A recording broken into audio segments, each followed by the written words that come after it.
या बातमीचे प्रायोजक आहेत सुप्रसिद्ध hotel Badepeer, Lakshmi market, Vijapur west आणि दुसरी शाखा जिंदाशहा मदार चौक, सोलापूर. सोलापूर येथील जुना विजापूर नाका ते एजी पाटील कॉलेज पर्यंत राष्ट्रीय महामार्ग विकास प्राधिकरणाच्या माध्यमातून सर्व्हिस रोड केला जाणार आहे. या पार्श्वभूमीवर महानगरपालिकेच्या माध्यमातून मंगळवारपासून दुसऱ्यांदा या रस्त्यावरील अतिक्रमणाचा सर्व्हे होणार आहे. महापालिका आयुक्त डॉक्टर सचिन ओंबासे यांनी या संदर्भातील आदेश काढले आहेत. सोलापूर विजयपूर महामार्गावर सर्व्हिस रोड मंजूर असून NHAI तर्फे त्याचे काम सुरू करण्यात येणार आहे. तत्पूर्वी NHAI ने या रोडवरील अतिक्रमण हटवण्यासंदर्भात महापालिकेला पत्रव्यवहार केला होता. त्यानंतर मे 2025 मध्ये महापालिकेने सर्व्हे केला. त्यावेळी 95 जणांची बांधकामे अनधिकृत असल्याची बाब समोर आली. त्यातील काही बांधकामे पोलीस बंदोबस्तात पाडण्यातही आली, परंतु काहींनी न्यायालयाचा दरवाजा ठोठावला. वास्तविक विजयपूर रस्त्याच्या दुभाजकापासून दोन्ही बाजूंना 15 मीटर अंतरात कोणत्याही बांधकामास परवानगी नाही. तरी देखील अनेकांनी पक्की बांधकामे केली असून काहींनी पत्र्याचे शेड मारले आहेत. त्यातील काहींनी आमच्याकडे बांधकाम परवाने असल्याचेही सांगितले होते, परंतु आता सर्व्हे वेळी त्या लोकांना त्यांच्याकडील बांधकाम परवाने दाखवावे लागणार आहेत. विजयपूर रोडवरील नागरिकांनी अनधिकृत बांधकामे, इमारती, रस्त्यावरील अतिक्रमणे काढून किंवा पाडून घ्यावीत, त्या संदर्भातील कार्यवाही महानगरपालिकेने सुरू केली आहे.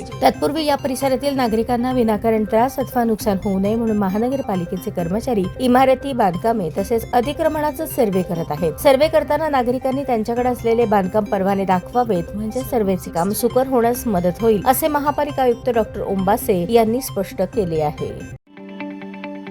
ताज्या बातम्या पाहण्यासाठी प्राईम महाराष्ट्र न्यूज चॅनलला सबस्क्राईब करा.